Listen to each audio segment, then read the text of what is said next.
The CBS Radio Mystery Theater presents...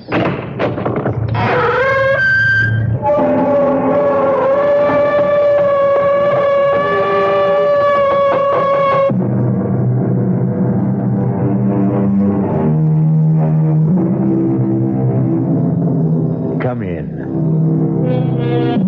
Welcome. I'm E.G. Marshall. Welcome to the fear you can hear. Welcome to the world of terrifying imagination. We are about to bring you a tale of magic. What a word, magic. What do we mean by magic?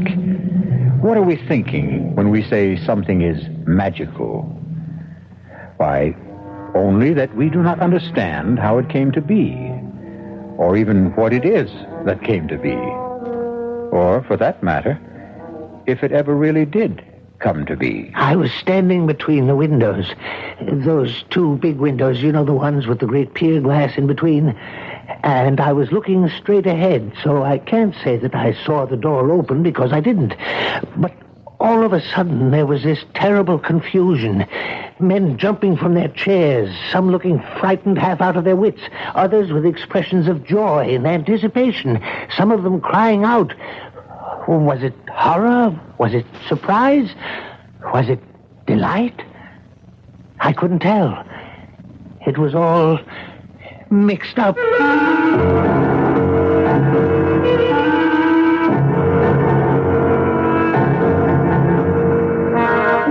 Our mystery drama, The Walls of Jericho, was written especially for the Mystery Theater by Elspeth Eric and stars Robert Dryden. It is sponsored in part by Anheuser-Busch Incorporated, brewers of Budweiser. I'll be back shortly with Act One.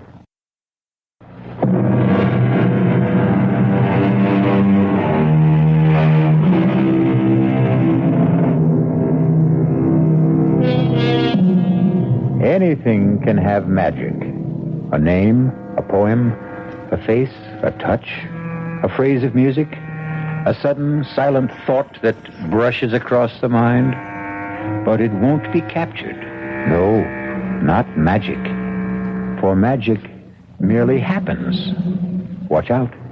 Ready or not, here it comes. It's cold in here, don't you think, Cudworth? Well, Dwindle's gone to fetch another log. He'd best hurry, or the fire will have burnt itself out completely. That's asking a bit much, isn't it? But Dwindle to hurry? I suppose one shouldn't ask too much. Ah, poor old Dwindle. How old is he now? What would be your guess, Ashley? I wouldn't hazard one. He's been steward at the club since before I became a member. Ah, here he comes. I don't like to see him carrying a log that size. Oh, Dwindle.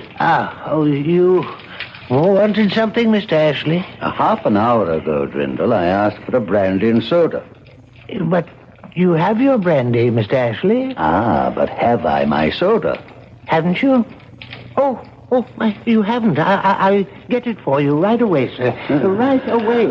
Possess your soul in patience, Ashley. The club should really start to think of retiring him, wouldn't you say? Start to think? That's all we ever do. We never actually get on with the thinking, do we? Oh, hello. Everybody, have you seen this? Who's making that racket? Higgins just came in. Oh, him. Have you seen it? Have you? Seen what, Higgins? Well, I just took it off the bulletin board, Winthrop. Now, you're president of the club. You should be the first. Read it aloud. At 4:00 in the afternoon of January 12th, the devil will come down the chimney of the fireplace in the members' lounge. Let's see that. I just this minute took it off the bulletin board. Now, who's playing jokes around here? Now, who wrote this? Did anyone here put this notice up on the bulletin board? Let me see it, Winthrop. At 4:00 in the afternoon of January 12th, the devil will come down the chimney of the fireplace in the members' lounge. What the... that fireplace right there.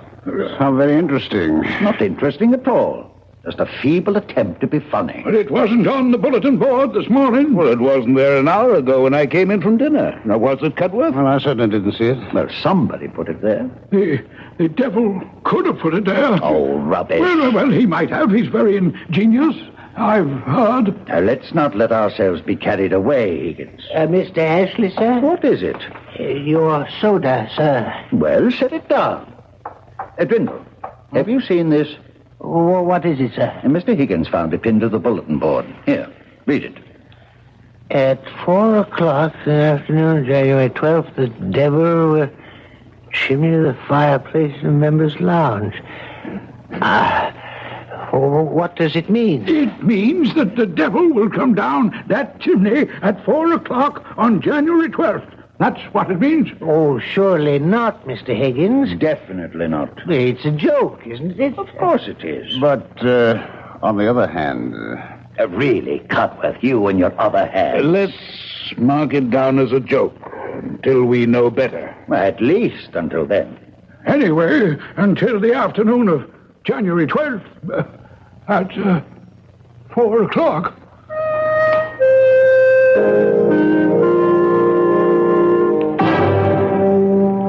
Fools.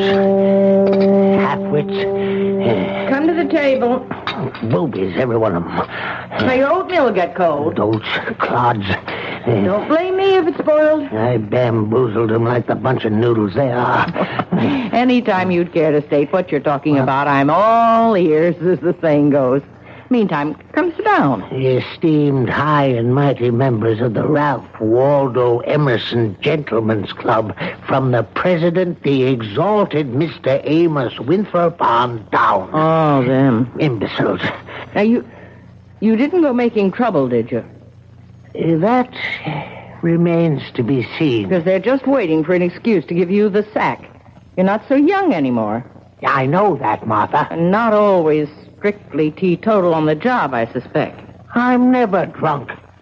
Well, a man needs to be a little elevated to spend 10 hours a day with those Back Bay snobs, but I flim-flammed them. Now, look here, Timothy Drindle. Don't you go doing anything to raise the hackles on those gentlemen. Nincompoops. Because if they should give you the old heave-ho, you know where you'd wind up, don't you? Right here at home with me, and I won't have that. They're not about to fire me, not right away. As a matter of fact, it's I who may have lighted a small fire under them. And they should be starting to feel the heat of it soon now. Very soon. Timothy, what have you done? Oh, nothing very much. I only posted a notice on the bulletin board, that's all. What kind of a notice? A modest little notice stating that on January 12th at 4 o'clock in the afternoon, the devil would descend the chimney of the fireplace in the members' lounge. You said the devil? You should have seen the excitement, especially Mr. Higgins. Oh, he's such an emotional little man. You invoked the name of the devil? Oh, I did no such thing. You summoned up the devil? Oh, I played a joke on those superior snobs who've been taking me for a joke all these years. That's all I did. Oh, once you summon up the devil, Timothy, it's not so easy to send him back where he came from. Will you stop it, Martha? I only want to make them worry. Those fine gentlemen who've never had a care in the world since the day they were born. Worry? How? About what? Worry. Will he come down the chimney? Oh, they'll worry from now to the 12th of January, and I'll be there 10 hours a day to watch them worry. And if his satanic majesty does come down the chimney, what then? Oh, he won't. He won't. I wrote the notice myself, and old Beelzebub didn't dictate it either, if that's what you're thinking. No, I'm thinking you've started something, Timothy, that he won't be able to stop.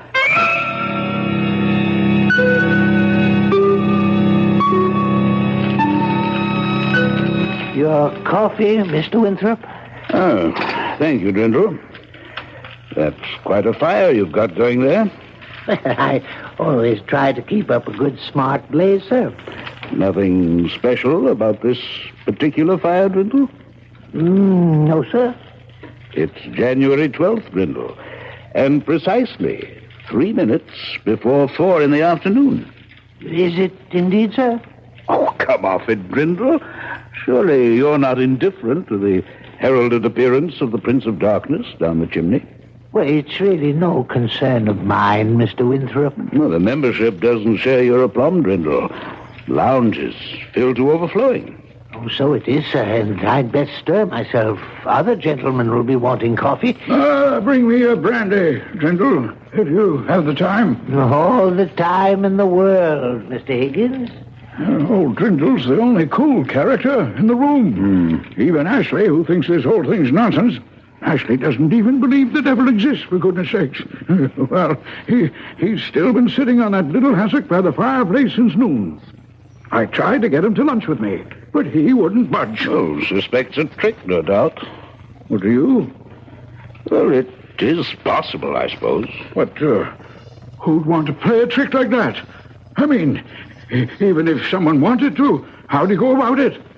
Now suppose something, or someone, descends that chimney at 4 o'clock, as I am firmly persuaded he will. Who or what could do that? There's a great roaring fire going. Grindle saw to that. Well, suppose someone with a perverse sense of humor should toss a dummy down the chimney. We'd find it afterward. Well, none of it was reduced to ashes. But something would remain. It couldn't all burn up. Am I right? Well, ask Cudworth. He's the brainy one. Gentlemen, all prepared for the big moment? Hello, Cudworth. Only the devil himself could survive a trip down that chimney. Am I right, Cudworth? I'd say so, yes. It's nearly time. Nervous? Well, I don't know what to think. I mean, I don't know what to expect. The whole thing is nerve-wracking. Positively devastating. It's time. What's that? It's him! It's him! The devil himself! He's there! See him? There he is! There is certainly something there. Someone. Oh, it's the devil! It's old Harry! The devil! Is it really the fiend? Look at him! Standing in the flames! He's laughing! Is he really laughing? Oh, that old serpent! Look at him! He's gone. No, he's not! He's still there! In the flames! Laughing in the flames! He's... Well, now he's gone. Well, that was quite an experience. Yes, it was. Oh, 'twas the most wonderful thing that's ever happened to me in my entire life. Oh, really extraordinary. Well, now, are you all satisfied? What do you mean by that, Ashley? His Satanic Majesty failed to put in an appearance. Of course he put in an appearance. You didn't see him? Now, don't tell me you did. Of course we did. He was all in black. Head to No, he was dressed in red. Black and red, I thought. Well, he had red hair. You couldn't see his hair. He wore I a cap. saw his hair. It was sort of waving in the flames, a draft or something, but it never caught on fire. I distinctly remember noticing that. He wore a cap. You couldn't see his hair, and his mustache was black. No cap. A cap and a big black cape. He kept his cape around him all the time he was standing there. Yes, but the cape was red, a very bright red. Now listen to yourselves. Listen, will you? You all saw him. You all say you did. But each of you saw something different. Huh? Red cape, black and red cape. Why, it's ludicrous. It is not ludicrous at all. We were all overexcited, all worked up over this thing, and maybe our accuracy, our powers of observation were impaired. That's possible. Except I know he wore a big black cape. Beg pardon, Mr. Higgins. Yeah, don't bother me now, Grindle. Your brandy, sir. Now, Grindle, settle this argument for us, will you? What was the devil wearing? The devil, sir? What was he wearing when he came down the chimney? I wouldn't know, sir. I was not in the lounge. I was fetching Mr. Higgins' brandy. Did the devil make an appearance, sir? How then was the devil dressed? Oh, he was in his Sunday best. His coat was red, and his breeches blue. And there was a hole where his tail came through. Those charming lines were written by Mr. Robert Southey at the turn of the century. But not our century. No, 100 years before. Clearly, the devil had time to acquire a new suit of clothes. We'll be back shortly with Act Two.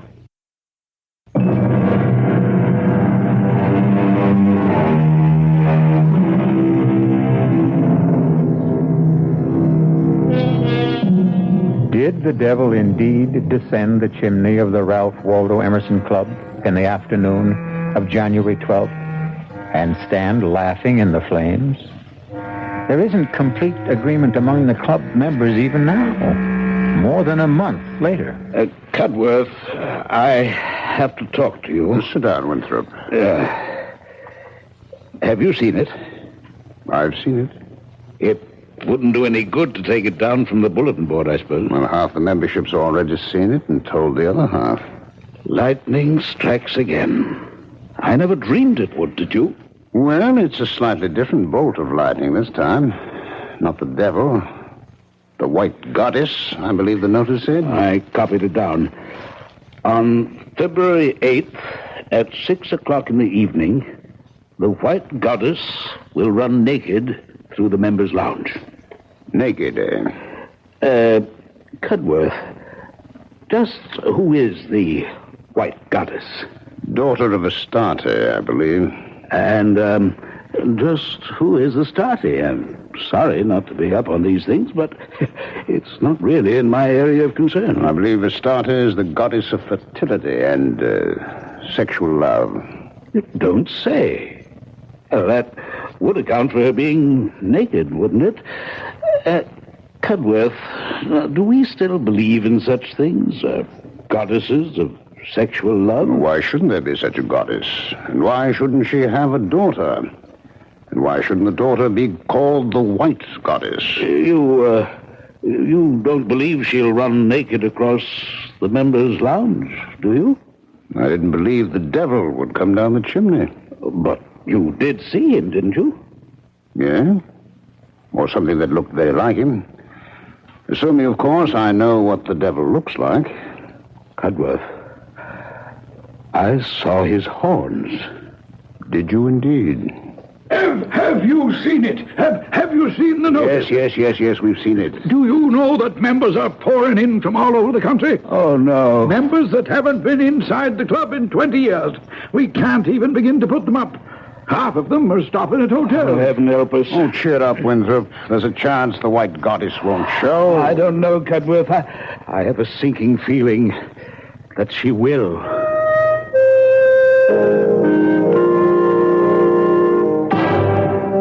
There isn't an empty hotel room in the whole of Boston. Why are you doing this, Timothy? What are you getting out of it?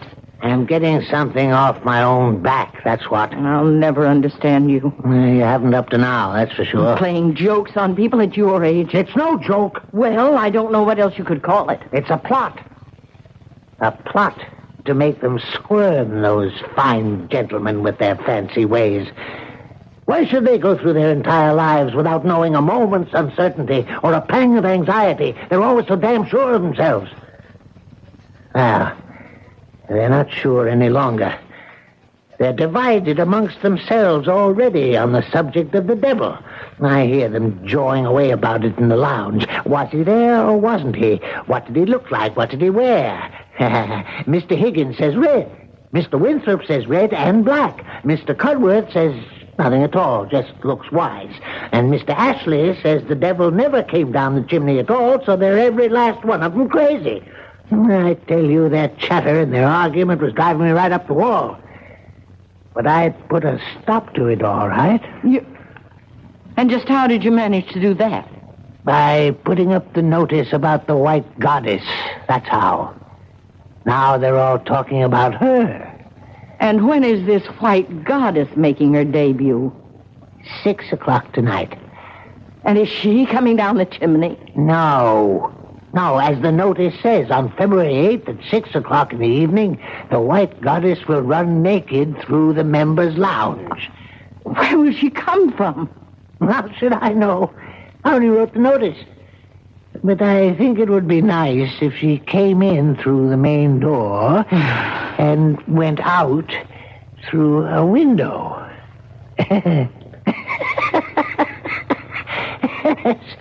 That would be rather nice.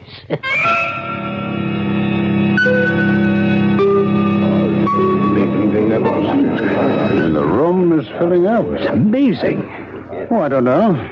It isn't often, if ever, any of us gets to see the white goddess run naked across the lounge. You think they really believe? Well, who knows what they believe. Cudworth, do you believe? I'm here, as you see. I suppose that's the only possible answer. Well, it's the only one you're going to get. Do you believe, Winthrop? Like you, I'm here. Oh, what's the time? Time. Cudworth, you always have the right time. Mr. Higgins, the clock on the mantel is exactly right. 2 minutes to 6. Mind if I sit down? We've been saving this chair for you, Higgins. Oh, that's nice of you. Well, the lounge is pretty well filled up, isn't it? Bursting at the seams. Oh, I've been studying all about the White Goddess.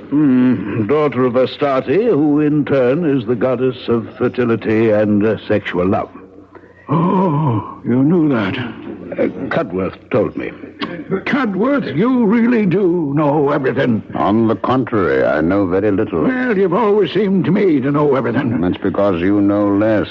Well, mind if I join you? Well, there's no place to sit, actually. Oh, what a pity. Well, you could sit on the floor. Now, how would I look sitting on the floor when the white goddess comes running across the lounge?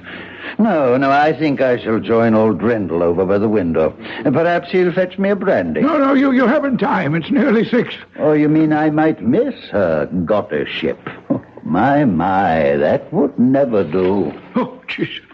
That ass doesn't believe she'll appear. Well, why did he bother to come here at all? Because if he doesn't believe, neither does he disbelieve. Just look at him, laughing and joking with Drindle. Well, that's probably the first time he's ever spoken to Drindle, except to give him an order. You could say that about most of us, myself included. Drindle's getting old. Poor old Drindle. It's time. The time has come.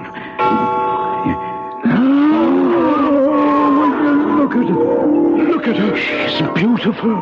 Sublime. Oh, White Goddess. Oh, heavenly thing. I never thought I should live to see anything so beautiful. The most exquisite thing I ever saw, or ever shall see. Where did she go? She was here such a little time. She disappeared through the window. The wall, I think. No, through the window. The one back of where Ashley's standing with Drindle. I saw Ashley turn and look out the window just as she vanished. You don't think it's possible he saw her too? Oh, no. Not Ashley. Well, Ashley? What? If you could stop staring at the stars, I'd like to ask you something. Magnificent. Yes, the stars are magnificent, but I have something else in my mind. Well, what's troubling you, Cudworth? Why, nothing very much, Ashley. Is something troubling you? The way she disappeared. Simply melted into the astral light. Who melted into the astral light, Ashley? Why, the White Goddess. Well, don't tell me you didn't see her. Oh, yes. I saw her. Radiant in all her nakedness. Glowing like mother of pearl. Her long hair flying out behind her. Oh, but then, you saw her. Yes. Now, the others, did they see her? Oh, yes. Of course. So everyone must have seen her. Now, Drindle. Yes, sir? You saw her. No, Mr. Ashley. Oh, come now, Drindle. Of course you saw her. We were standing here together, side by side. I didn't see anything, Mr. Ashley. Now, don't tell me you didn't see anything, you old liar. Well, I was busy with something. You were not busy with something. We were standing here talking, and the clock struck 6, and the door opened, and she came in. And she ran. Her feet hardly touched the floor. Ran across the lounge to this window, this one right here. Why, her shoulder brushed mine. I felt it. My left shoulder. Now, don't tell me you didn't see her, or I'll break your back. Now, don't excite yourself, Ashley. The most beautiful spectacle it's ever been the good fortune of any of us to witness. And this numbskull Drindle stands there and tells me he didn't see it. He was busy with something. Oh, I won't stand for it. You listen to me, you fool. No, It's Mr. blasphemy. Please. Unadulterated blasphemy for you to deny that you saw what I saw. What we all saw. Now say it. Say you saw the white goddess run across this lounge, didn't you? Didn't you? You say it or I'll choke the life out of you. Ashley, this is going too far. He saw her. I know he saw her. Now, Mr. Ashley, please, you're choking me. He saw it. He's going to admit it. Ashley! Oh, why couldn't you stay out of this, Cudworth? You might have killed him. Are you all right, Drindle? Yes. Yes, I'm all right. Oh, Ashley, go into the bar and buy yourself a drink. You need it. Yes, I need it. I need it, all right. You're sure you're all right, Drindle? Yes, quite sure, Mr. Cudworth. Oh, by the way, Drindle, did you see the white goddess or didn't you? You don't need to be afraid to tell me. Either way. I didn't see anything, Mr. Cudworth. You see, I was busy with something, and No, I didn't see anything at all.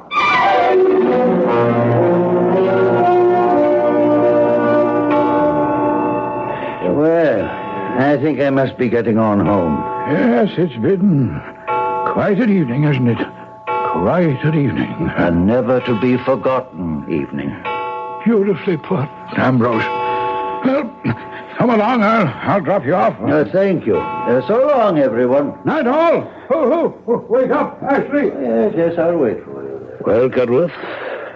A never-to-be-forgotten evening. Well, at any rate, one I'll never forget. I fancy none of us will ever forget. You leaving now? No, I'm going to stay until the room's cleared. It's about cleared now. Nobody much left? I want to speak to old Brindle. He doesn't look too happy. That was quite a going over Ashley gave him, wasn't it? Look that way. Ashley can be a rough man. Can't he, though? Well, I'm off for home. Night, Winthrop. Night, Cudworth. A never-to-be-forgotten night. Oh, Brindle. Yes, Mr. Winthrop. May I speak to you for a minute? Oh, yes, of course, Mr. Winthrop, of course. You all right? Perfectly all right. I couldn't help noticing you and Mr. Ashley seem to be having an altercation of some sort. Mr. Ashley was angry, sir, because I wouldn't say I saw the white goddess. And why wouldn't you say you saw the white goddess? Because I didn't see her. But we all saw her, Drindle. Even Mr. Ashley saw her. She wasn't there. Oh, my dear man, she was there. She ran across the lounge all naked, just as the notice said she would. Now, why do you persist in denying it? Because I wrote the notice. Oh, now, Drindle. And I wrote the other one, too, about the devil coming down the chimney. I wrote them both, and I made them up out of my head. Why are you lying to me, Drindle? I'm not lying, sir. But of course you're lying. I don't know why you're lying. Perhaps to make yourself important in our eyes. I am not lying. But we all saw her, Drindle. It was the most exquisite moment of our lives. We saw her. Therefore, you're lying.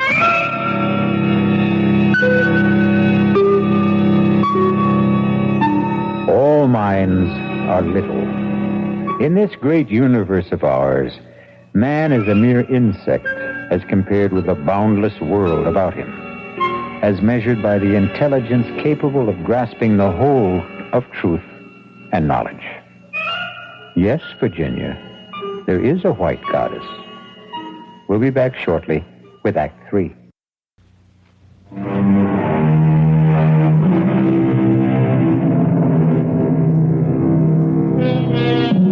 Have you read your Shakespeare lately? If you have, you'll remember Hamlet's observation to his friend. There are more things in heaven and earth, Horatio, than are dreamt of in your philosophy. If you haven't read your Shakespeare, now for the third act of The Walls of Jericho. Come eat your breakfast, Timothy. It's on the table. It's ridiculous. It's absolutely absurd. They're trying to ruin me. Oh, he's off again. I never even turned around when I heard them whispering behind my back. Drindle's getting on. Poor Drindle. Drindle's had a drop too much. That part's true, all right. But when they called me a liar, and to my face, I don't have to take that. Who called you a liar?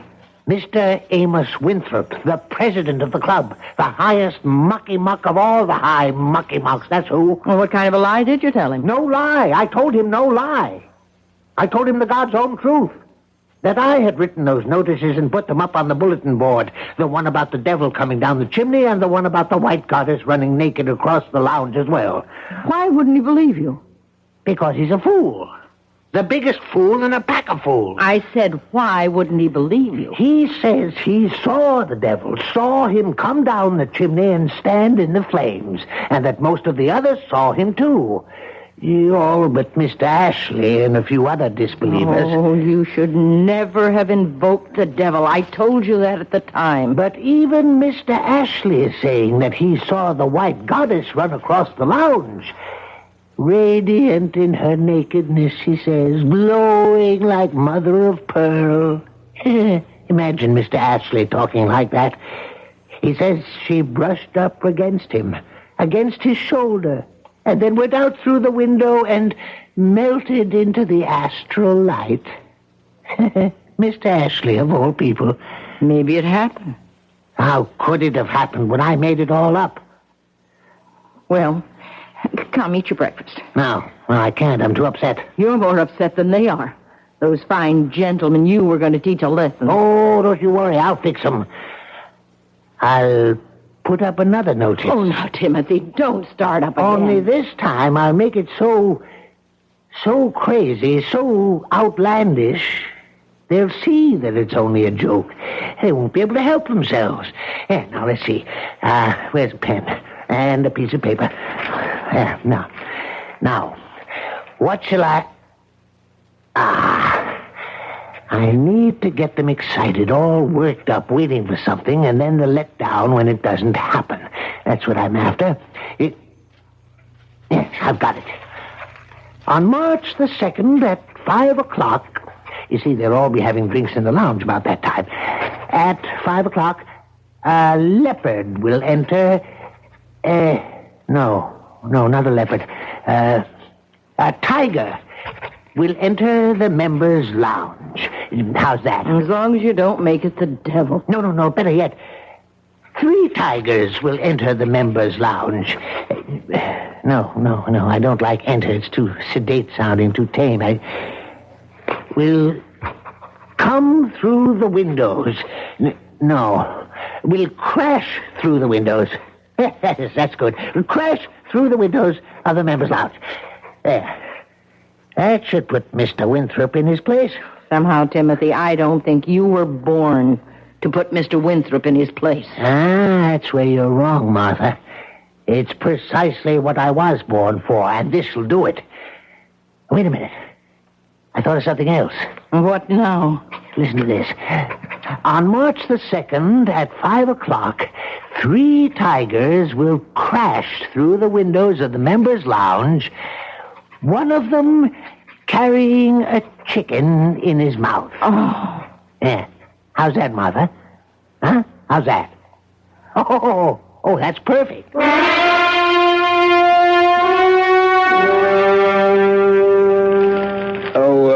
Drindle. Mr. Winthrop, yes, sir? Stir up that fire, will you? Yes, sir. That's fine. Would you like another log, sir? No, that'll do it, I think.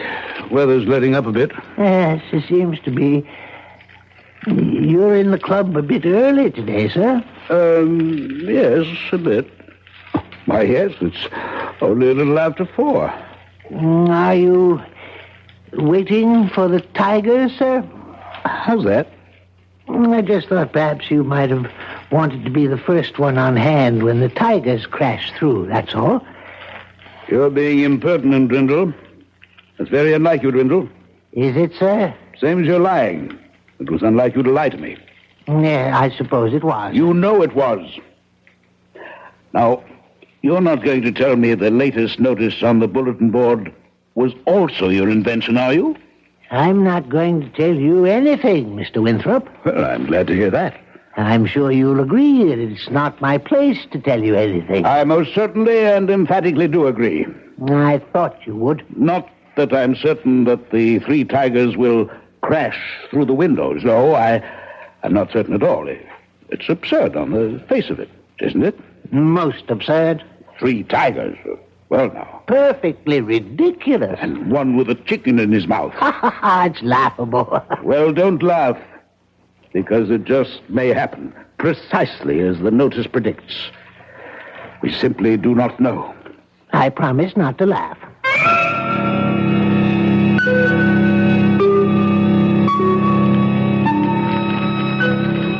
Nervous, Cudworth? A few flutters. It's the uncertainty, of course. I've been here since 4 o'clock. Can you imagine that? I had a hard time staying away myself. I had a few sharp words earlier with Drindle. Sorry to say. The old man's getting very independent, very opinionated. Where is he? He's usually around taking drink orders by now. He's standing over there by the main door looking very superior. We really have to retire that fellow, Cudworth. Winthrop, Cudworth, do you realize people are standing outside on the sidewalk? This isn't a club matter anymore. It's spread all over the city. Oh, I can't say I care for that. It looks like hundreds of people. I tried to get Ashley to be with us for the great event, but he insists on his post by the window. Ashley by the window, old Drindle by the main door. Well, we're well covered. We should be quiet. It's time. I don't think our conversation will either deter or encourage the tigers. Yes, but all the same, you quiet.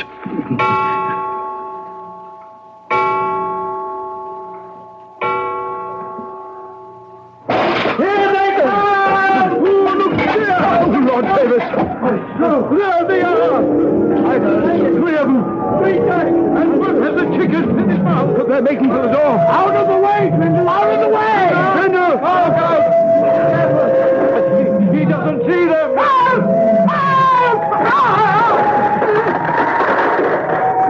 Cudworth, did they... Is he... Don't look, Winthrop. Better not look. Is Brindle... Did the tigers get him? I don't know. Well, here's Ashley. Maybe he knows something. Ashley, what happened? Old Drindle's dead. Oh, no. How did it happen? Heart attack, apparently. Not the tigers? There isn't a scratch on him.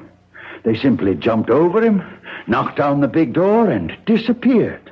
Old Drindle never believed in the tigers. Oh, is it conceivable he didn't see them? Oh, he saw them all right. Well, how can you be sure? Well, don't you remember, just before the tigers reached the door, he called for help. He saw them. He called for help. And he dies. Of fright, do you think? Can you think of anything more frightening than the sight of something you never believed in coming to get you?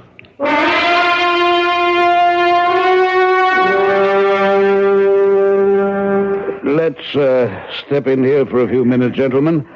We won't be disturbing you, Katie, if we use part of the lounge, will we? What happened in here, Mr. Winthrop? Who upset all the furniture? A little fracas, Katie, with some unexpected visitors. Let's set our drinks down here. Pull up chairs, everybody. There's a few that weren't overturned. Well, we'll have a new steward tomorrow. They're promoting someone from the dining room. You'll never hold a candle to Drindle, no matter who he is. Drindle was a good man. If you gentlemen are going to be using this room, I can clear out and come back later. Now, you go right ahead with your cleaning, Katie, if you don't mind sweeping around us. That's all right with me. There certainly isn't that. Gentlemen, I asked you to meet with me here because I have a confession to make. I'm sorry I didn't tell you before, but, well, I didn't.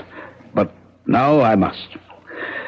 After the incident of the White Goddess gentleman, Brindle told me that he himself had posted those notices on the bulletin board. Brindle? The one about the devil? And the White Goddess, that one too? I didn't believe him. After all, we saw the devil, most of us, and we all saw the White Goddess. And to believe Brindle would be to admit that he had the power to summon them up. What about the 3 tigers? One with a chicken in his mouth? We saw them too. And in all probability, so did Brindle. And the sight killed him. Is it possible that a man like Brindle had the power to invoke such things? Well, I must now concede that he did. There I must take issue with you, Winthrop. Brindle only put up the notices. The power lay within us, the membership. I, for one, claim no such power. You, for one, have no such power, Ashley. Nor have I. Nor has Winthrop or Higgins or any member of the club separately or consciously. But unconsciously and collectively, the power is ours. Together and without knowing it, we can do such astounding things. Together and without knowing it, we are constantly doing astounding things, are we not? And always have. Both for good and for evil. I call your attention to the biblical story of the Battle of Jericho. We all know that stone walls cannot be shattered by a band of men marching round them, a final blast of trumpets and a great shout. We know that. And yet it happened. The walls of Jericho fell. Why did they? Consider the circumstances. The Israelites outside the fortress city, the eagerness, the expectancy, and above all, the desire and the belief. Consider the steady tramp of marching feet. Consider the narrowed concentration of the marchers. No man divided in his mind, and no mind divided from the mind of any other man. Consider the psychic pressure created by such a congregation. Mass hallucination? It was no hallucination that Jericho fell to Joshua. No. I should call it mass projection. And that's what happened here? To us? We, all of us, acting in concert, projected these apparitions by the sheer force of our unconscious minds. Then we weren't wrong. We really saw them. The devil, The White Goddess? The 3 tigers? one with a chicken in his mouth. We really saw them, even as the walls of Jericho really fell. Beg your pardon, sir. What is it, Katie? Look what I swept up over by the main door, sir. If I'm not mistaken, they're chicken feathers. What's been going on here, sir?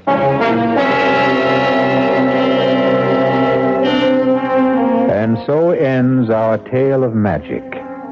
A magician performs his tricks. We are delighted and applaud because we cannot comprehend how he did them. But what if the magician himself cannot comprehend? I'll be back shortly.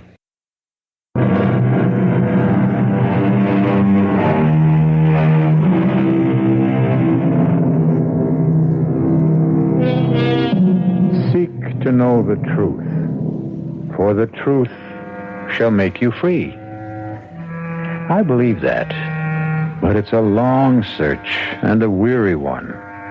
And let's be glad that a lot of mystery remains, and there's a little magic here and there along the way. Our cast included Robert Dryden, Mary Jane Higby, Ian Martin, Ralph Bell, Guy Sorrell, and Sidney Walker. The entire production was under the direction of Hyman Brown. Radio Mystery Theater was sponsored in part by the Kellogg Company, makers of Kellogg's Special K cereal. This is E.G. Marshall inviting you to return to our Mystery Theater for another adventure in the macabre. Until next time, pleasant dreams.